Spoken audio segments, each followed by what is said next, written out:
जी महाराज बता रहे हैं शौनकादि ऋषियों को,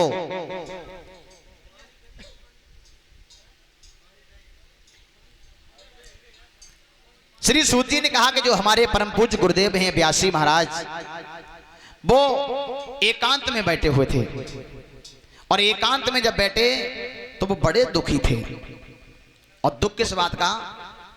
उन्होंने अपने जीवन में 4 वेद, 6 शास्त्र और 17 पुराण लिख दिए थे। 18वां पुराण लिखा नहीं था, लेकिन उनकी आत्मा ये कह रही थी कि अभी तुमने कुछ भी नहीं लिखा है। यही दुख था। देवर्षि नारद का आना हुआ है। देवर्षि नारद ने जैसे देखा तो पूछा, व्यासी क्या बात है, आप तो बड़े दुखी हो। तो व्यासी ने वही हाल बताया कि व्यास ने कहा लिखते लिखते मैंने क्षण भर दम लिया नहीं।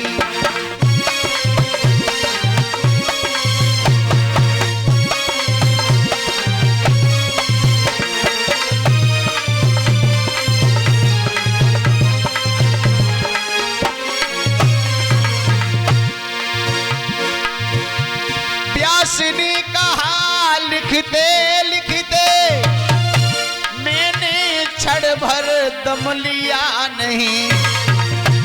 फिर भी आत्मा क्यों कहती है तुमने अब तक कुछ लिखा नहीं।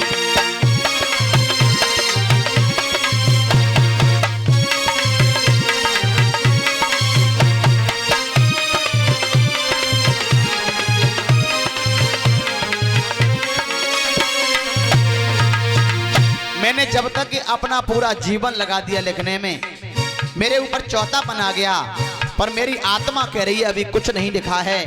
तो देवर्षि नारद ये बात सुनकर के कहने लगे कि हे व्यासी, आपने सब कुछ लिखा, लेकिन क्या कृष्ण भगवान की लीलाओं को लिखा है? बोले हमने उनकी लीलाओं को तो छुआ भी नहीं है, बस यही तो तुमने कमी कर दी है। अगर तुमने कृष्ण भगवान की लीलाओं को लिखा होता तो तुम्हारे अंदर शांति आ जाती।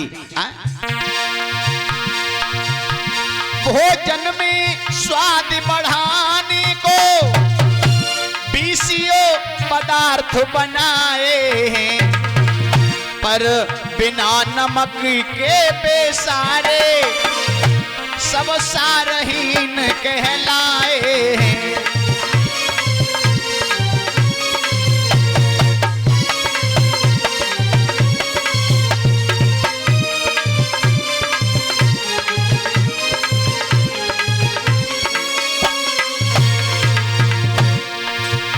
पर बिना नमक के बेसारे सब सारहीन कहलाए हैं।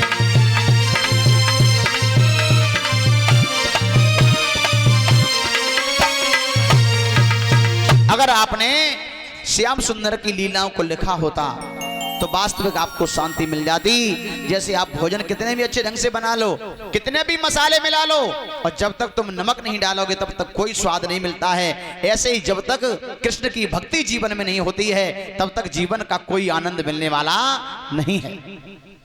गणेशी को बुलाया और बुलाने के बाद में गणेशी से कहा कि आप हमारी लेखनी कर दो, हम कृष्ण भगवान की लीलाओं को लिखवाना चाहते हैं। गणेशी ने कहा ठीक है, आपकी आज्ञा हम सुधार करते हैं और आप बोलिए, लेकिन जहां आपने बोलना बंद कर दिया कलम रख के हम चले जाएंगे, क्योंकि कृष्ण की लीलाएं इतनी मार्मिक हैं कि मेरा भी तो मन करता है कि मैं लिखता ही रहूं। इसलिए आप बोलते जाना, जब तक तुम्हारे अंदर सामर्थ्य हो तब तक भगवान की लीलाओं को। बोले ठीक। तो उन्होंने बोलना प्रारंभ किया। अब जो 4 वेद थे, 6 शास्त्र थे और 17 पुराण थे, उनका निचोड़ और मिक्स नमक रूपी कृष्ण भगवान की लीलाएं मिला करके बोलते गए। 1 नहीं 2 नहीं 18,000 श्लोक बोले हैं। और 18,000 श्लोकों के मध्य ये 18वां पुराण लिख करके तैयार किया गया, जिस पुराण का नाम रखा गया श्रीमद् भागवत महापुराण। श्री कहते हैं लक्ष्मी को, और मद माने अभिमान और अहंकार होता है। लक्ष्मी जैसे अहंकार को चूर चूर करने वाला ये भागवत, भागवत कहते हैं भक्ति, परमात्मा से प्रेम। यानी जो व्यक्ति इसको पढ़ता है या सुनता है तो परमात्मा से सबसे पहले प्रेम बढ़ता है। परमात्मा से प्रेम होगा तो ये लक्ष्मी जैसा अहंकार भी दूर हो जाएगा पहले ही, प्रेम होते ही। और जब प्रेम होगा तो उसके अंदर सत्य का ज्ञान उत्पन्न होगा, ज्ञान। और जिसके अंदर ज्ञान पैदा होगा और उसी के अंदर वैराग्य आ जाएगा। और जिसके अंदर वैराग्य आ जाता है ना, समझ लो उसी की तपस्या पूरी हो जाती है। ये भागवत का अर्थ है मेरे भगवत प्रेमियों।